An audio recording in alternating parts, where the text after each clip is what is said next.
wurudul amdad minallahi ta'ala ala abdihi, bermula datangnya bantuan anugerah dari Allah Ta'ala atas hambanya. Contohnya bantuan pemberian anugerah itu kal itmi'nan 'inda dzikri, ketika adanya ketentraman hati ketika berzikir kepada Allah. Dalam Al-Quran disebutkan ala bizikrillah tatmainnul qulub. Ketahuilah bahwa dengan zikir kepada Allah maka hati menjadi tentram. Nah, ketentraman hati itu disebut adalah bantuan Allah, pemberian Allah.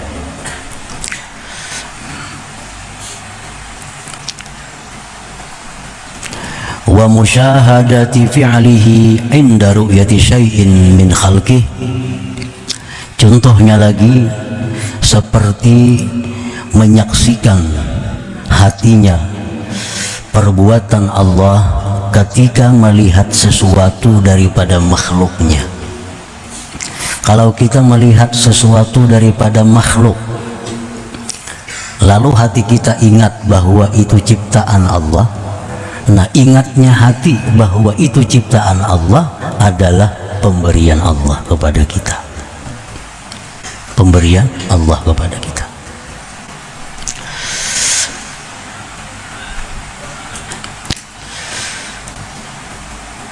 Datangnya bantuan pemberian dari Allah Ta'ala atas hambanya itu dengan sekira-kira kesiapan seorang hamba. Bantuan itu datang sesuai dengan kesiapan yang menerima bantuan itu.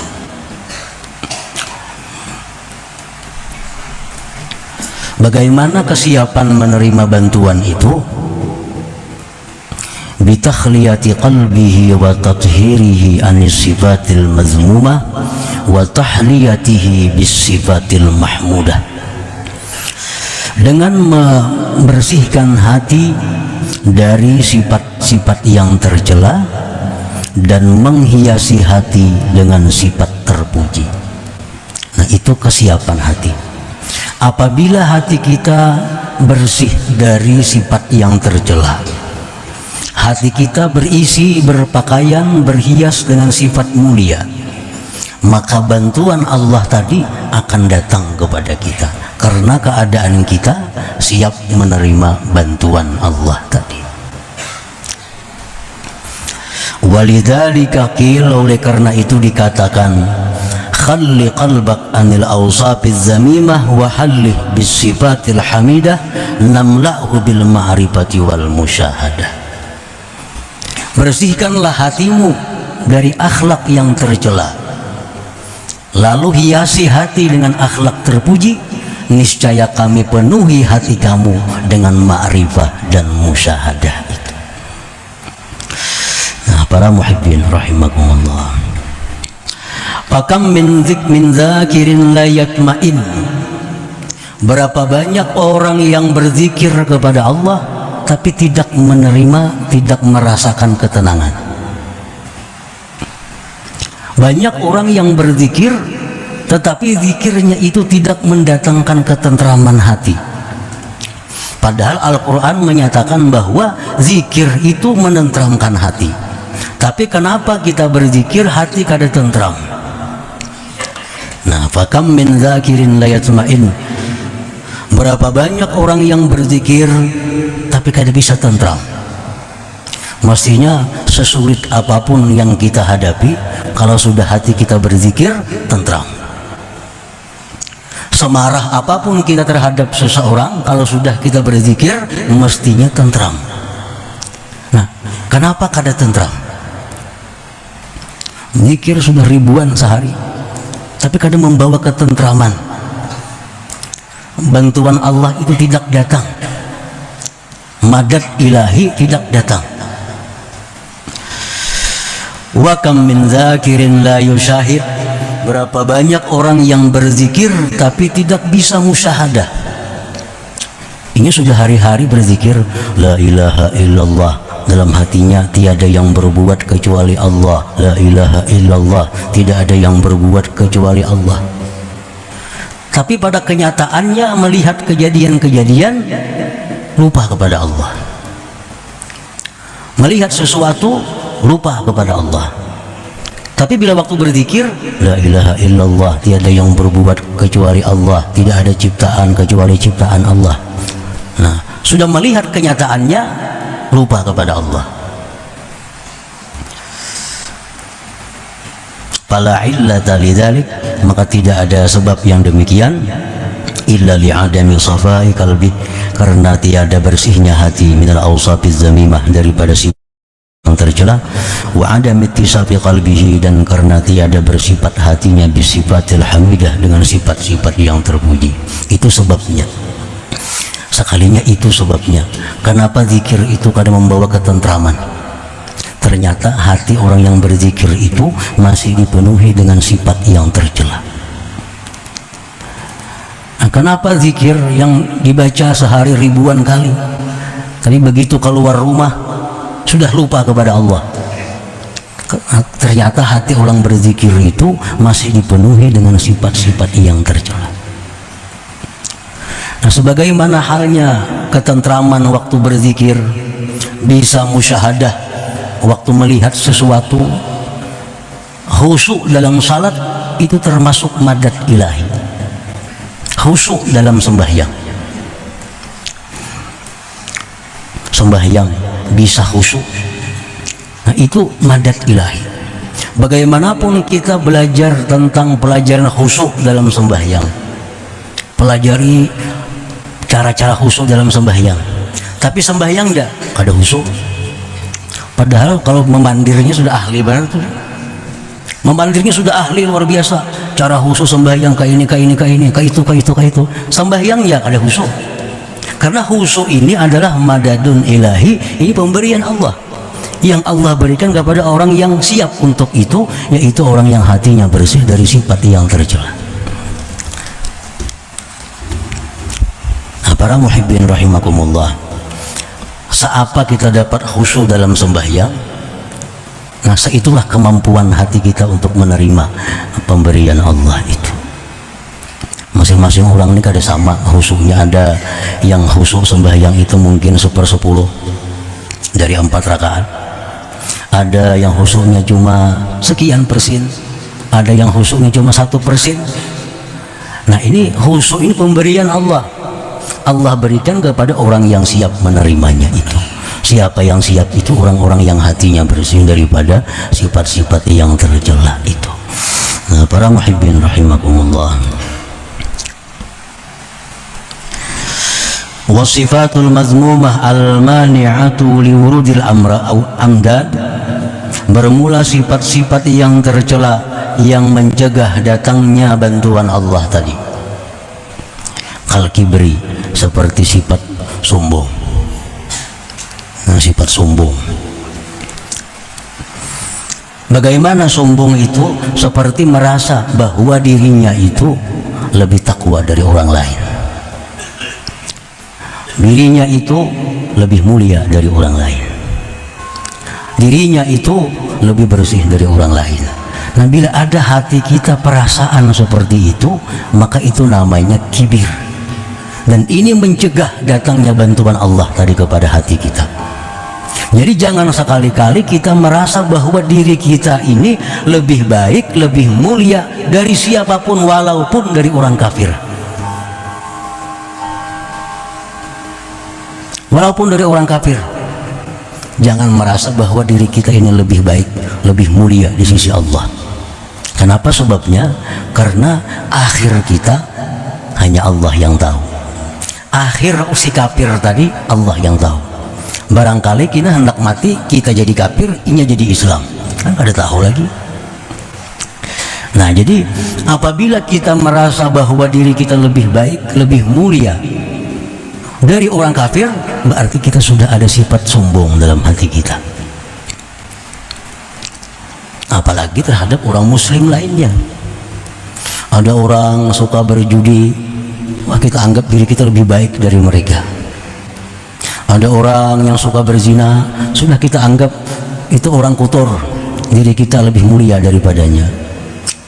Ada melihat orang ahli maksiat, hati kita sudah bicara bahwa kita lebih mulia daripadanya. Dan ini biasa penyakit ini datang kepada talabatul ilm, datang kepada para penuntut ilmu agama, kepada orang ahli ibadah. Orang ahli ibadah, orang penuntut ilmu itu biasanya dihinggapi sifat ini, merasa bahwa dirinya lah yang bersih, orang lain itu kotor. Nah, padahal itu sifat yang mencegah dia menerima bantuan madad dari Allah Subhanahu wa ta'ala. Jadi jangan ada lagi dalam diri kita bahwa kita ini lebih mulia dari orang lain. Jangan ada lagi dalam diri kita merasa bahwa kita ini lebih takwa dari orang lain. Karena ketakwaan itu hanya Allah yang tahu. Al-Quran mengatakan wallahu ya'lamu man ittaqa. Allah mengetahui dengan orang yang takwa. Kita kada tahu. Jangan ada dalam hati kita merasa bahwa kita lebih takwa walaupun dari penjudi. Jangan ada dalam hati kita merasa lebih takwa walaupun dari ahli zina. Karena barangkali dia hanya zina dosanya, sedangkan kita macam-macam dosa, ada riya, ada sombong, ada dengki. Nah, kita kada tahu itu. Jangan ada lagi perasaan bahwa diri kita lebih mulia dari siapa jua pun. Nah, ini bila sudah demikian, kibir sombong itu hilang dari hati kita, dan ini membuka untuk menerima madad ilahi, bantuan dari Allah tadi, sehingga kita berzikir tentram hati. Kita membaca Quran tentram hati, sembahyang lebih khusyuk. Kita berzikir bisa musyahadah kepada Allah kalau sudah pencegahnya ini hilang dari hati kita. Nah, para muhibbin rahimakumullah, qala Allah Ta'ala, firman Allah Ta'ala, sa'asrifu an ayati alladzina yatakabbaruna fil ardi bighairil haqq. Allah menyatakan, selagi aku palingkan ayat-ayatku terhadap orang yang berlaku sombong di muka bumi.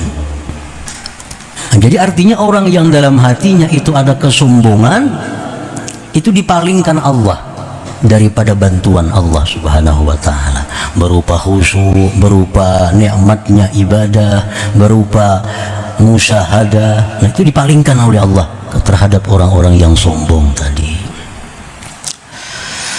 Wa qala ta'ala, firman Allah Ta'ala, kadzalika yatba'ullah ala kulli qalbi mutakabbirin jabbar. Seperti demikianlah Allah mengunci. Nah, Allah mengunci, mematri atas hati, atas tiap-tiap hati orang yang sombong. Orang yang sombong itu dikunci Allah hatinya, sehingga kada akan bisa menerima bantuan. Ilmu bertambah, manfaatnya tetap kada dapat. Orang yang sombong, rajin nuntut ilmu, wawasan ilmunya bertambah. Dulunya kada tahu ini haram, tahu sekarang haram. Ini boleh, boleh. Ilmunya bertambah, tapi manfaat ilmu kada didapatnya, karena hatinya dikunci oleh Allah Subhanahu wa ta'ala. Nah, tadi kadzalika yatba'ullah ala kulli qalbi mutakabbirin jabbar. Wa qala ta'ala, dan firman Allah, innahu la yuhibbul mustakbirin. Allah tidak cinta kepada orang yang sombong itu. Kalau Tuhan kada cinta, jelas Tuhan kada akan memberi bantuan-bantuan, anugerah-anugerah tadi. Nah, para muhibbin rahimakumullah, jadi satu contoh sifat yang tercela yang mencegah datangnya bantuan Allah kepada kita adalah kesombongan. Nah, jadi kenapa kita berzikir kada tentram, kenapa kita sembahyang kada bisa khusyuk, padahal berapa kali sudah ikut pelatihan salat khusyuk, kada mau khusyuk, bertambah kada khusyuk. Berapa banyak punya buku-buku tentang salat khusyuk, kada mau khusyuk. Karena khusyuk ini bukan perkara ilmu, khusyuk ini perkara madadun ilahi. Ini bantuan Allah kepada hamba, tergantung kesiapan kita menerima itu. Nah, jadi pertama kesombongan itu. Yang paling ringkas mengartikan kesombongan itu bahwa merasa dirinya lebih daripada orang lain, bukan lebih kaya, Kalau memang sugih, merasa lebih sugih daripada si miskin, kada jadi soal. Ini merasa lebih mulia, nah merasa lebih takwa, merasa lebih bersih. Nah ini yang dimaksud dengan kesombongan itu. Kalau orang merasa dirinya bungas pada orang lain, kalau bujur-bujur bungas ya kada jadi masalah, itu lain sombong adanya. Ini bungas orangnya, dalam hatinya bungas kepada itu, nah kada jadi soal, banyak bungas. Ini perkara zahir. Nya bisa duit 1 triliun, yang saya komunis 1 miliar, akhirnya sugih aku pada itu, kada jadi soal, itu bujur aja itu. Yang dimaksud sombong ini adalah urusan yang dia tidak tahu, seperti merasa lebih takwa, merasa lebih diperhatikan Allah, merasa dirinya suci. Nah ini kesombongan itu. Nah para muhibbin rahimakumullah, yang kedua yang mencegah datangnya madad ilahi tadi adalah wahubbud dunia, mencintai dunia. Apa itu dunia? Yang bila kita cinta kepadanya menutup bantuan Allah. Nah dunia itu artinya adalah sesuatu yang membuat kita sengsara di akhirat, itu dunia.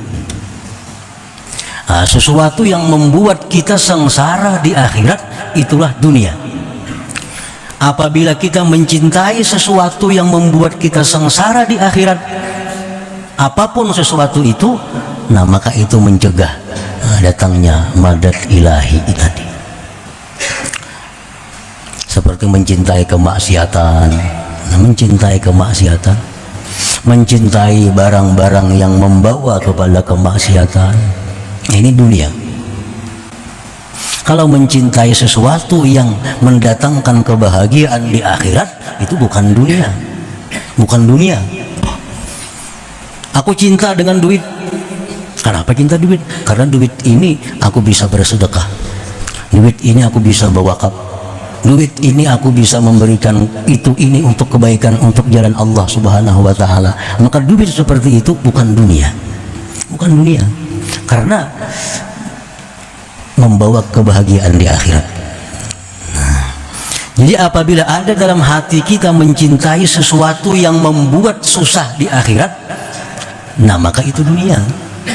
Baik ilmu, baik harta, baik kedudukan, apapun. Nah ini mencegah datangnya madadun ilahiyun tadi. Rasulullah SAW bersabda, ad-dunya mal'unah. Ujar Nabi, dunia itu dilaknat. Artinya sesuatu yang membawa kesengsaraan di akhirat itu dilaknat Allah.